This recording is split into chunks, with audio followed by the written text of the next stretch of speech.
वंदे पुरुषोत्तमम। आज एक बहुत महत्वपूर्ण विषय को लेकर के आया हूं। हम लोग निरंतर देखते हैं अपने साधना भरी जीवन में कि जीवन में एक वैराग्यता, एक श्रद्धा, भक्ति और जो प्रेम, ये सब जब तक नहीं होते हैं तब तक हम इस जगत में जो लोग हैं, इस जगत में जो सृष्टि है, उनसे हम प्यार नहीं कर पाते हैं। क्योंकि इनकी प्यार करने के लिए हमारे अंदर हृदय में तो प्यार होना चाहिए ना। लेकिन उस प्यार को अगर हम करेंगे तो उसके लिए जनरेट करना पड़ेगा। मक्खन मांगने से मक्खन नहीं मिलती है। दूध को जलाया जाता है, मथा जाता है, तभी मक्खन उसमें बनता है। ठीक इसी प्रकार से हम अपने जीवन की उस ऊंचाई तक और उस गहराई तक और उस परमानंद का अनुभूति अगर प्राप्त करना चाहे तो हमारे जीवन में इस चीज की जरूरत है। यहाँ पे एक शब्द आते हैं इस जगत में जन्म लेते ही, मैं और मेरा। ये मैं और मेरा हमारी जीवन साधना का एक बहुत बड़ा पाठ है। मैं कौन हूं और मेरा क्या है। यहाँ पे देखा ये जाता है कि मैं की महत्व ज्यादा देते हैं और मेरा की महत्व से।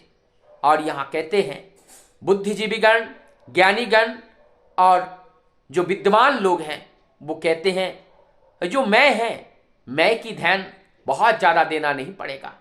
हम जब जो मेरा है, जब उसकी रक्षा हम कर पाते हैं तो वो मैं स्वयं ही रक्षित हो जाते हैं। तो ये मेरा क्या है?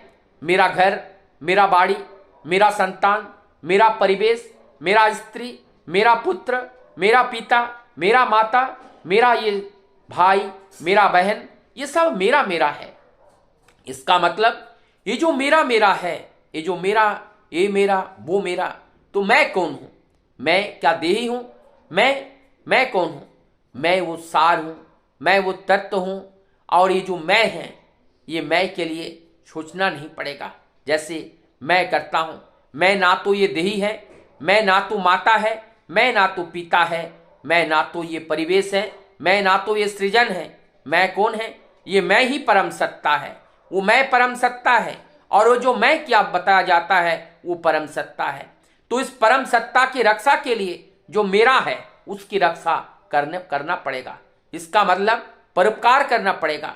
पर दूसरे को ये मैं के अलावा जो और हैं उस चीज की सेवा देनी पड़ेगी।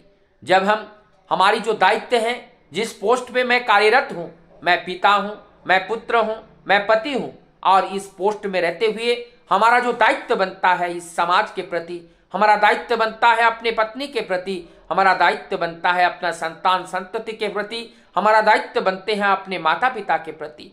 हमारे अपने दायित्व को निर्वाह करते हुए चलना, ये दायित्व को हमें निर्वाह करते हुए चलना पड़ेगा। और हमें ध्यान रखना पड़ेगा ये जो मेरा मेरा कर रहा हूं, ये जो मेरा किससे जुड़ा हुआ है? ये जुड़ा हुआ है हमारी से, ये मैं से जुड़ा हुआ है। अगर मैं से जैसे ही ये छूटता है उनका अस्तित्व शून्य हो जाता है, वो बेसहारा हो जाते हैं, उनके कोई सहारा नहीं रहता है, वो खराब हो जाता है। तो इसीलिए ये जो वस्तुएं हैं उस चीज का हमें ध्यान रखना पड़ेगा। और मैं जो है ये परम सत्ता है, ये मैं परम सत्ता है। और मैं इस परम सत्ता को हमें जानना पड़ेगा। और उस परम सत्ता रूपी को, उस परम सत्ता से च्युतो होकर जब हम दूर जाते हैं तब हमारी जीवन में दुख आता है, कष्ट आता है और हमारी जीवन में सारी समस्याएं हमें घेर लेती हैं। जैसे हमारी गाड़ी है और इस गाड़ी का सुरक्षा करना, गाड़ी का देखभाल करना, गाड़ी का सिक्योर करना जिम्मेदारी किसकी है? हमारी जिम्मेदारी है कि इस गाड़ी को हम सिक्योर करें, गाड़ी को हम सुरक्षित करें। क्योंकि हमारी घर है, घर को सुरक्षित करें, बच्चे हैं, बच्चे को सुरक्षित करें। तो उनको सुरक्षित करने के लिए जो नीति नियम है उस नीति नियम को पालन करना पड़ेगा। पालन करते हुए उन सबको सुरक्षित रखना पड़ेगा। जब हम ये सब को हम सुरक्षित रखेंगे तो जो मैं कह रहा हूं वो मैं बहुत आनंद में रहेगा। मैं तो आनंद में रहता ही है, तो लेकिन ये सारे चीज जब ये मेरा जो मेरा है, जो परिवेश है, इस परिवेश को सिक्योर करना हमारा ये कर्तव्य है। हम अपने स्त्री सिक्योर, अपने बच्चे सिक्योर, अपने बच्चे को सिक्योर करने के लिए निरंतर उसमें ध्यान देने की जरूरत है। उनकी पठन में, पाठन में, उनके चलन में, उनके चरित्र में एक परिवर्तन लाना पड़ेगा। और उस परिवर्तन लाने के लिए हमें क्या करना पड़ेगा? हमें उनके हर कार्य को, उनके सब चीज को हमें ध्यान में रखना होगा। किस समय क्या जरूरत है उसी हिसाब से उनको पोषण देना पड़ेगा, तब जाकर के हम उनको सिक्योर कर पाएंगे। तो हमारी बच्चे को सिक्योर करना है, अपने परिवार को सिक्योर करना है, ये सारी चीज को सिक्योर करते हुए अर्थात एक तरीके का सुरक्षा प्रदान करना है, एक तरीके का रक्षा प्रदान करना है। तो ये जो रक्षा करना, ये जो सुरक्षा करना, जब हम ये सारी चीजें करते हैं, क्योंकि हमारी ये शरीर दुख पाते हैं, सुख पाते हैं अपने परिवेश के माध्यम से, अपने इस परिवेश के माध्यम से। और परिवेश में कौन है? परिवेश में हमारे स्त्री, पुत्र, परिवार, परिजन और समाज और सृष्टि के ये प्रकृति है। ये प्रकृति सारे हमारे परिवेश के हैं। तो यदि हम अपने को, ये जो मैं कह रहा हूं, मैं तो आनंद में रहता है, लेकिन हम अपने इस व्यक्ति जीवन को, इस देह को, हमारी इस जीवन को अगर हम सुंदर बनाना चाहें तो हमारी इस परिवेश को ध्यान देना पड़ेगा। जो मेरा है, ये मेरा है, ये मेरा को सिक्योर करना पड़ेगा। और तब जो मैं है, ये जो मैं रूपी जो मैं, जिससे जो मैं हम कह रहे हैं, जो मैं हूं, इस मैं तो परमेश्वर है, मैं तो परम पिता है, मैं कोई अलग अस्तित्व नहीं है। ये जो मैं, स्वयं मैं का आविर्भाव सभी सृष्टि जगत में है। लेकिन वस्तुतः इस भौतिक जगत में जो हम लोग मैं करते हैं, वो केवल हमारी मैं का मतलब मैं हूं, इंडिविजुअल मैं हूं। हमारी इस देह है, भौतिक पिंड है, ये देह है, ये देह रूपी पिंड है। तो ये मैं करता हूं, लेकिन इस मैं को जानने के लिए हमें उस गहराई तक पहुंचना होगा कि वो मैं कौन है। और इस मैं को समझने के लिए जो मेरा है, उस मेरा को समझना होगा। और मैं और मेरा जिस दिन हम समझ जाएंगे, उस दिन हमारी आध्यात्मिक जगत का जो चेतना है, वो चेतना जागृत होगा। तब हम वास्तविकता को जानेंगे।